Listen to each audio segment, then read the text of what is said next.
Hey guys, and welcome to today's episode of Boxmining Daily, where I keep you guys updated with what's happening with cryptocurrency news and the markets. And also, I'm going to do a little bit of an update with what's happening in China as well, because there's quite a lot of drama over there. I do want to say, of course, that everything covered here is my personal opinion, not financial advice. So, starting off by a quick glance at the markets, not much is happening at all. So, we had a little bit of a push yesterday, almost 2 to 3% up to around 8,500 for the price of Bitcoin and 7,700 for Ethereum. So, it's not much happening really. So, we had a dip during consensus, and right now we're kind of just surviving the fall of that. Nothing really is substantially moving, and then we're getting to this kind of boring phase of cryptocurrencies yet again, where the overall market cap is just hovering around $387 billion. Well, one of the weirdest pieces of news, so it seems like that Peter Thiel, the ex-PayPal co-founder, well, he's backing up a new island. So this is gonna be a floating island in the Pacific Ocean, and it's gonna have its own government with its own cryptocurrency. So you can see that Peter Thiel is really excited for crypto, but I don't know what to think about this island.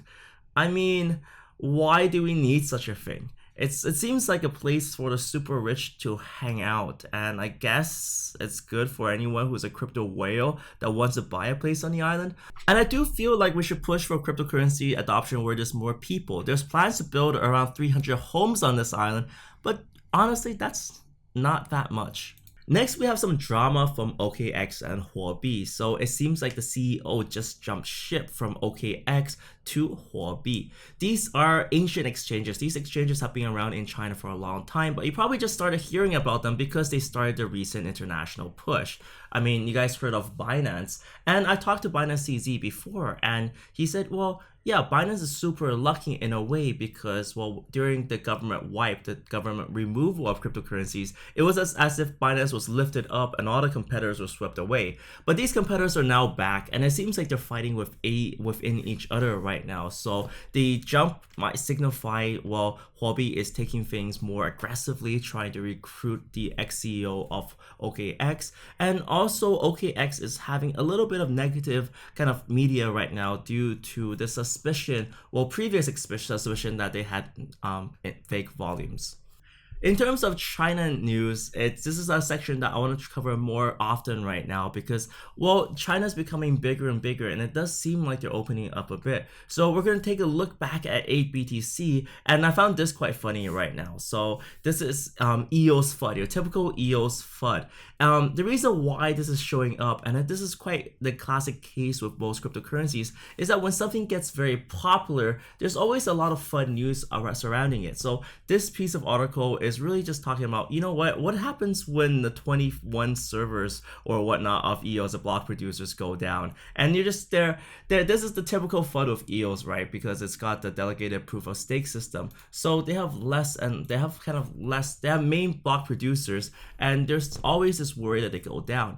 I do think that this is a major point of controversy, but at the same time, Steam has proven that, well, yeah, delegated proof of stake works. So this is going to be a debate that rages on, but it's funny to see that this is infiltrating the China news as well. And I'm bringing this up because EOS is one of the top coins in China right now. There's a lot of positive traction for EOS, and that's why we see the FUD. See, right now, in terms of digging in China, EOS is kind of really up there. So if you really want to talk about cryptocurrency, it starts off with EOS, then Bitcoin, and maybe Ethereum. Because, well, there's so much positive hype, and most of it's generated by Li Xiaolai talking about EOS. So this is why there is that FUD coming through, and it's going to be interesting to see that dynamic of the pro EOS guys and the anti EOS guy.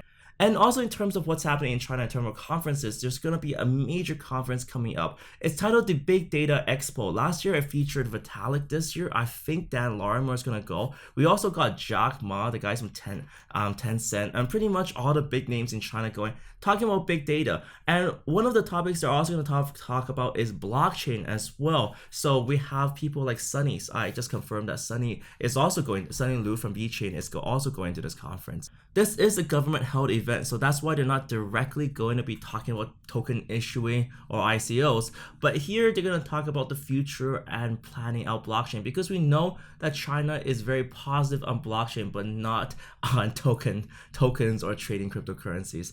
That being said, we did see movements recently that they might be opening up. They just recently issued a guideline, like kind of a ranking system for cryptocurrencies. So that kind of implies that, well, they just want to get things regulated and they eventually want to open up the market. So I'm really excited to see what's going to happen there, and hopefully can go to Guiyang to check out this conference. I haven't confirmed the tickets yet, but I will try to figure a way to go to this. And that's it for today's Boxmining Daily. Thank you guys so much for watching this episode. Remember to click that little subscribe button to subscribe to this channel. Thank you guys so much for watching. See you next time.